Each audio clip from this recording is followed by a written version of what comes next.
forget to subscribe my channel Hang Duk Mana. Sas. Assalamualaikum, selamat datang lagi ke channel Hang Duk Mana. Mari kita dengar respon pertanyaan Rafizi kepada Sanusi. Kenapa Boy Air nak buat lapangan terbang Kulim KSP? Siapa yang akan dapat manfaat? Okey, kita baca sikit di berita ni.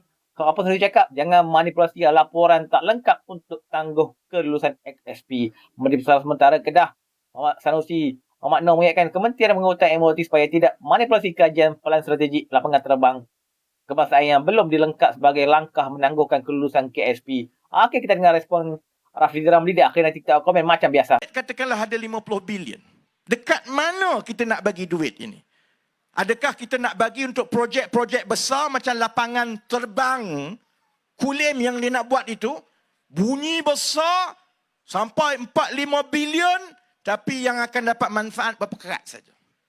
Ataupun dengan wang itu, kita pastikan ia disalurkan kepada perbelanjaan rakyat terbanyak supaya dia akan dapat kesan kepada seberapa ramai rakyat.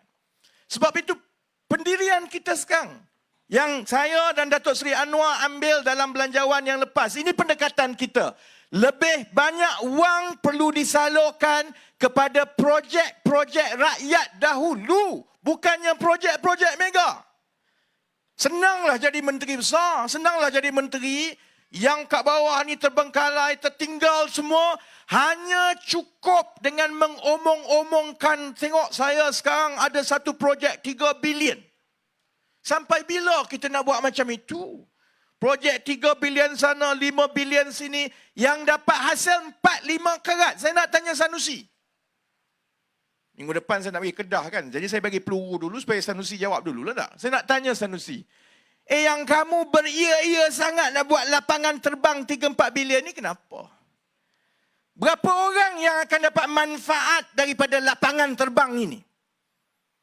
Yang akan dapat manfaat ialah kontraktor yang bina. Dia akan buat duit dia masa tu. Berapa kerat? Kalau tak kena cara, kontraktor tu ambil kontraktor Cina. Cina bawa semua pekerja-pekerja Cina. Berapa kerat sangat orang kita yang dapat peluang pekerjaan semasa pembinaan.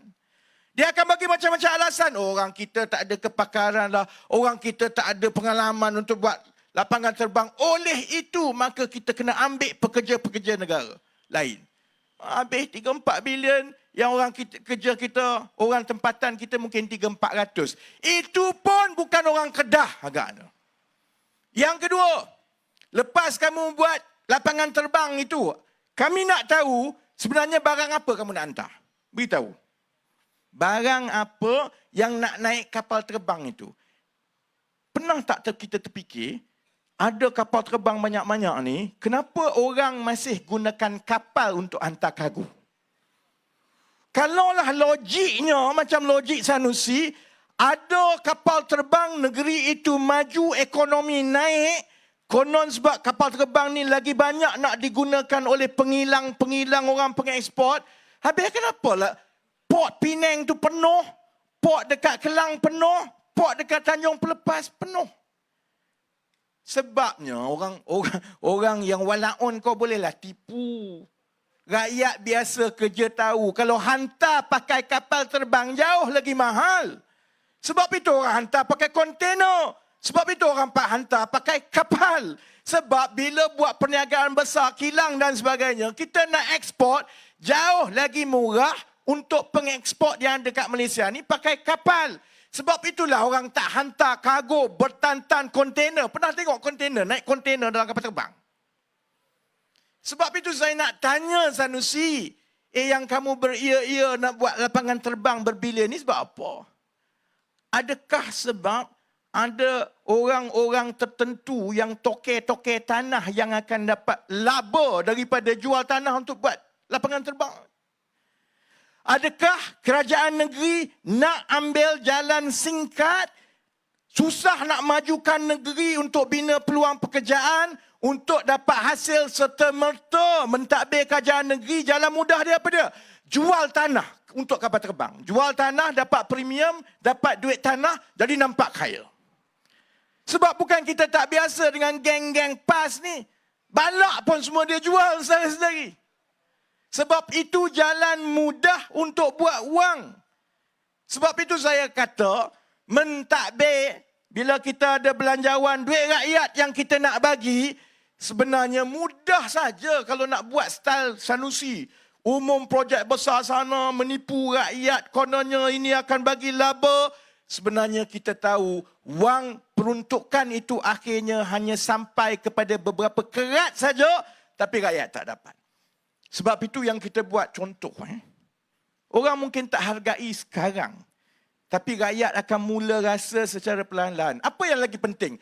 Lapangan terbang sebiji dekat Kulim ataupun jalan beribu-ribu kilometer yang kita pastikan jalan ini dibaiki, diselenggara dengan baik, jalan tidak berlubang-lubang. Kita pilih jalan, saudara-saudari. Sebab itu kami tambah peruntukan tambahan 1 bilion ringgit tau untuk baiki jalan seluruh Malaysia. Orang katalah apa kamu buat? Insya-Allah orang akan mula merasa jalan di kampung-kampung pun cantik lepas ini. Jalan di pedalaman pun setaraf dengan jalan di bandar. Tidak seperti keadaan yang mana peruntukan untuk jalan, untuk hospital daif, untuk sekolah daif ni tak dapat. Yang kita duk sibuk bina benda-benda besar yang hanya kroni dan orang tertentu saja dapat. Jadi itu tanggungjawab sama saya lah. Maksudnya bagi duit, pastikan semua dapat.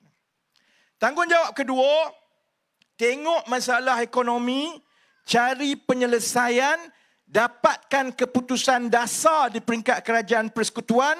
Bila dah dapat keputusan dasar, bekerjasama dengan pihak-pihak untuk melaksanakannya. Saudara-saudari dah tengok macam mana kita mulakan dengan IPR. Dapat keputusan dasar bahawa kerajaan perpaduan ini akan menjadi kerajaan pertama yang mensasarkan untuk menoktahkan kemiskinan. Sebab kita kena bela yang miskin dulu. Nanti saya sebutlah soal mata wang semua ni kan. Sebab dia ada kena-mengena dengan ini. Kepentingan kerajaan ialah melindungi golongan terbanyak dahulu. Apa guna ada angka pertumbuhan konon hebat semua, tapi yang kat bawah ni tidak terbela. Jadi tumpuan kita ialah bela yang bawah dulu. Sebab itu kita peruntukkan 750 juta ringgit tahun ini saja untuk bantu orang miskin. Masa zaman Muhyiddin Yassin, Perikatan Nasional, masa zaman Hadi dalam kerajaan, berapa yang diperuntukkan? Apa yang dia buat? Sebab tu saya tanya, dalam ceramah macam inilah, Hadi ni jadi ahli Parlimen Marang daripada 1986. Dah dekat 40 tahun dah. Apa sebenarnya yang dibuat kepada penduduk-penduduk miskin Marang? Marang masih lagi adalah daerah miskin. 40 tahun jadi wakil rakyat. Berapa kali menteri besar pernah jadi. Duta besar bertaraf menteri pernah jadi. Tapi keadaan orang sama. Bila saya tanya macam itu, orang PAS semua duk tunjuk gambar. Aku pun tak faham jawapan dia macam mana. Sebab dia tunjuk gambar Adi atas bot pergi memancing. Apa kena-mengena dengan rakyat tu? Saya tahulah dia suka memancing. Tapi itu tidak membantu rakyat, saudara-saudara. Jadi baik. Kita tengok keputusan, kita buat keputusan dasar, kita bentuk rangka satu program, kemudian kita bekerjasama dengan pihak-pihak. Kalau macam IPR, untuk pertanian moden orang miskin, kita bekerjasama dengan kerajaan negeri, dengan agensi, dengan swasta, untuk dapat tanah, untuk dapatkan orang, untuk tanam dan sebagainya. Kan? Baik. Sebab itu, minggu ini saya sebenarnya gembira. Tak ada kena-mengena dengan Sanusi. Saya sebenarnya selepas 7 bulan saya jadi menteri, ini antara minggu yang saya paling gembira sekali. Sebab kerajaan telah buat satu dasar yang cukup penting untuk ekonomi dan rakyat kita, walaupun mungkin orang tak tahu sangat. Semalam, hari ni hari apa no? Hari Selasa. Semalam ada mesyuarat Majlis Tindakan Ekonomi Negara.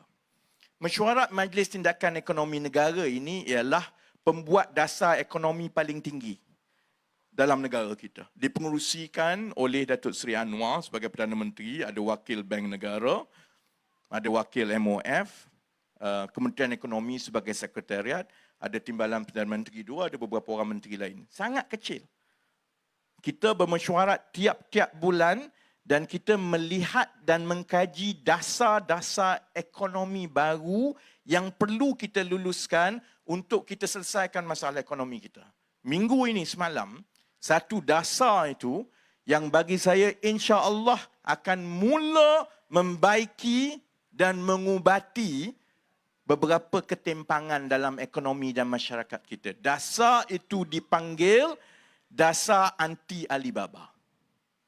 PM baru umum tadi. Rakyat tak faham sangat menentang apa nak buat ni. Baik, saya tanya. Pasar borong Selayang. Berkali-kali dah kajian bertukar. Kalau tanya orang Selangor, tanya orang Negeri pun, sebab orang Negeri pun tanam pergi hantar kat pasar borong Selayang juga. Lawak kita, benda ni kena berubah ni. Tanam dekat Negeri, hantar dekat pasar borong Selayang, orang Negeri pergi naik Selayang, beli balik, buat balik ke Negeri Sembilan semula. Ada benda tak kena kat situ. Jadi yang itu kita kena baiki. Baik. Tapi hakikatnya, memang pasar borong Selayang ni segala jenis memang bertumpu kat situ. Berkali-kali dah kita bertukar kerajaan sampai sekarang rakyat akan mengeluh kenapalah pasar borong Selayang ini penuh dengan peniaga-peniaga asing. Kenapa tak boleh buat apa-apa ke kerajaan? Sama juga di kawasan-kawasan kita, pihak berkuasa tempatan ada gerai, lama-lama tengok orang kita dah tak berniaga ni. Banyak orang asing berniaga. Kita semua tahu, cuma tak faham. Tak pasal-pasal abang polis kena marah. Kenapa abang polis tak tangkap ni? Kenapa PBT tak tangkap? Majlis Bandaraya Seremban, kenapa kamu tak tangkap? Saudara-saudari tahu tak? Satu masalah yang tak pernah cuba diselesaikan selama ini. Alibaba tu tak salah di Malaysia. Tidak ada satu peruntukan undang-undang pun yang menyentuh mengenai Alibaba selama ini. Alibaba tu okey dalam ikut undang-undang kita. Yang tak okey ialah rasuah. Dan mengikut akta SPRM, rasuah itu ialah apabila ada pertukaran ganjaran. Dia mesti ada pertukaran. Saya bagi something, saya dapat sesuatu. Ni kalau yang macam pasar borong Selayang ni tak ada tukar apa-apa. Orang tempatan ambil lesen konon untuk berniaga, lepas tu dia tak berniaga, dia ambil jalan mudah, dia bagi sewa kat orang asing, dia duduk kat rumah, dia dapat RM5,000 sebulan.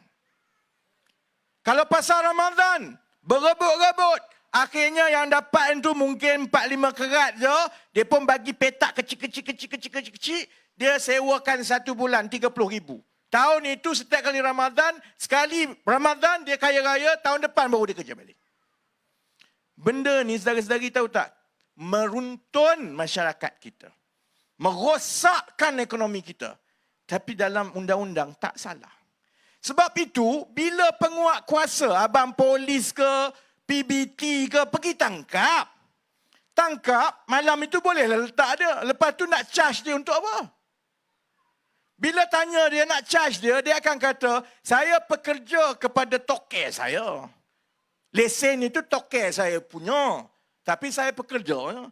Kita tahu toke kepala otak engkau. Aku tahu Mamat duduk dekat rumah kita. Dia tak berniaga. Dia dapat duit dengan kutip daripada hasil lesen yang telah dialibabakan kepada pekerja asing. Itu baru dekat soal gerai. Belum lagi soal, ni buat PPR ni kan. Kalau di Kuala Lumpur, rakyat kita separuh mati tunggu giliran nak dapat rumah untuk rakyat termiskin. Di Kuala Lumpur, ini laporan kerajaan sendiri ni, bukan saya reka-reka. 86% rumah itu diberikan kepada orang lain yang tak layak, termasuklah kepada orang asing. Okey, tonton komen saya lah. Sepatutnya kerajaan jangan layanlah sangat Sanusi tu tentang nak buat lapangan terbang Kulim tu. Betul setiap Rafizi cakap tu. Nak buat lapangan terbang besar-besar, siapa yang akan dapat manfaat? Siapa yang akan dapat projek tu? Sebab nak buat tu bukan 1-2 bilion tu, mahal tu. So, Rafizi cakap dia dah minta laporan lengkap kepada Sanusi. Sanusi belum bagi lagi kepada beliau. So, kita berharap kerajaan jangan layan sangatlah Sanusi ni. Buatlah benda yang lebih manfaat kepada rakyat dahulu. Seperti Rafizi cakap, buat jalan, buat apa-apa yang untuk manfaat kebanyakan rakyat ni, bukan satu projek yang besar macam KSP ni.